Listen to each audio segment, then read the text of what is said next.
ജയിച്ചു വന്നവരുടെ മതം നോക്കാൻ പറഞ്ഞിരിക്കുകയാണ്. ഒരു മന്ത്രി കേരളത്തിൽ ഈ ഭരണഘടന തൊട്ട് സത്യപ്രതിജ്ഞ ചെയ്ത ഒരു മന്ത്രി പറഞ്ഞിരിക്കുകയാണ് ജയിച്ചു വന്നവരുടെ ജാതി നോക്കുക, അവരുടെ മതം നോക്കാൻ പറഞ്ഞിരിക്കുക. അത് കേട്ട് മിണ്ടാതിരുന്ന അതിലും നല്ലത് ഇത് നിർത്തി വേറെ വല്ല പണിക്കും പോകുന്ന. അതിന് ഞാനില്ല.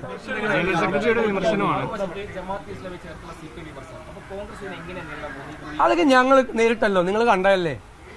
നിയമസഭ അല്ലല്ലോ, നിലമ്പൂർ തെരഞ്ഞെടുപ്പിൽ നേരിട്ടല്ലോ. എന്തായിരുന്നു റിയാക്ഷൻ? കേൾക്ക് അല്ലല്ലോ ഉണ്ടായിരുന്നു. നിലമ്പൂർ തെരഞ്ഞെടുപ്പിൽ ഇതേ വിഷയം ഉണ്ടായി. ഇതാണ് ആളിക്കത്തിക്കാൻ നോക്കിയത്. അതിന് ഞങ്ങൾ നേരിട്ടല്ലോ. CPM ജയിച്ചൊരു സീറ്റ് 11,000-ലധികം വോട്ടിന്റെ ഭൂരിപക്ഷത്തിൽ ഞങ്ങൾ ജയിച്ചല്ലോ. മുഖ്യമന്ത്രി വീണ്ടും ഇറങ്ങിയല്ലോ ജമാഅത്ത് ഇസ്ലാമി എന്നും പറഞ്ഞുകൊണ്ട്. ജമാഅത്ത് ഇസ്ലാമി അദ്ദേഹം കണ്ടിട്ടില്ല, അങ്ങനെ ഒരു സംഭവം ഉള്ളത് കേട്ടിട്ടില്ല എന്ന് പറയും. അപ്പോൾ അദ്ദേഹം ഹിറാ സെന്ററിൽ അവരുടെ ആസ്ഥാനത്ത് അമീറുമായി സംസാരിക്കുന്ന ഫോട്ടോ ഞാൻ മലപ്പുറത്ത് പത്രസമ്മേളനത്തിൽ കാണിച്ചല്ലോ നിങ്ങളോട്. അദ്ദേഹത്തിൻ്റെ പ്രസ്താവനകൾ കാണിച്ചല്ലോ. അദ്ദേഹം ജമാഅത്ത് ഇസ്ലാമിയെ അനുകൂലമായി സംസാരിക്കുന്നതിൻ്റെ വീഡിയോ ക്ലിപ്പ് ഞാൻ കാണിച്ചല്ലോ. പിറ്റേ ദിവസം അദ്ദേഹം കോട്ടയത്ത് സറണ്ടർ ചെയ്തല്ലോ, ജമാഅത്ത് ഇസ്ലാമിയായിട്ട് ബന്ധമുണ്ടായിരുന്നല്ലോ. ഇപ്പോഴുള്ള ചോദ്യം എന്താ?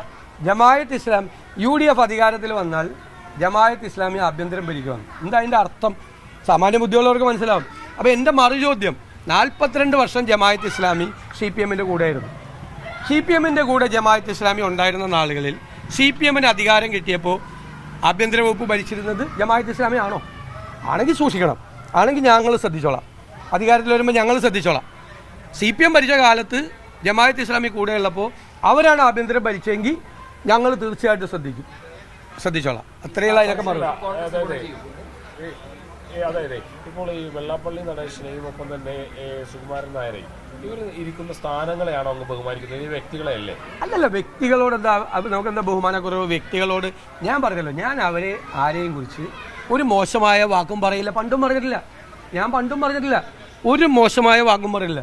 നിങ്ങൾ എന്നെക്കുറിച്ച് എന്തെല്ലാം മോശമായ വാക്കുകളാണ് പറഞ്ഞിരിക്കുന്നത്, എന്തെല്ലാം മോശമായ വാക്കുകളാണ് പറഞ്ഞിരിക്കുന്നത്. ഞാൻ അവരുടെ പ്രായവും അവരിയ്ക്കുന്ന സ്ഥാനത്തെയും ബഹുമാനിച്ചുകൊണ്ട് ഒരു വാക്കും മോശമായിട്ട് ഞാൻ പറയില്ല.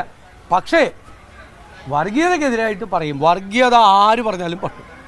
എനിക്കെന്ത് സംഭവിച്ചാലും വ്യക്തിപരമായ രാഷ്ട്രീയ ജീവിതത്തിലെ ലാഭനഷ്ടങ്ങൾ നോക്കിയിട്ടല്ല ഈ നിലപാട്.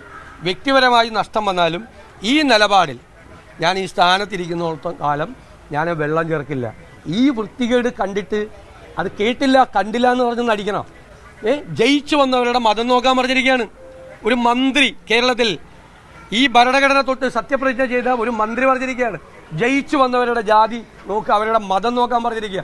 അത് കേട്ട് മിണ്ടാതിരുന്ന അതിലും നല്ലത് ഇത് നിർത്തി വേറെ വല്ല പണിക്കും പോകുന്ന. അതിന് ഞാനില്ല.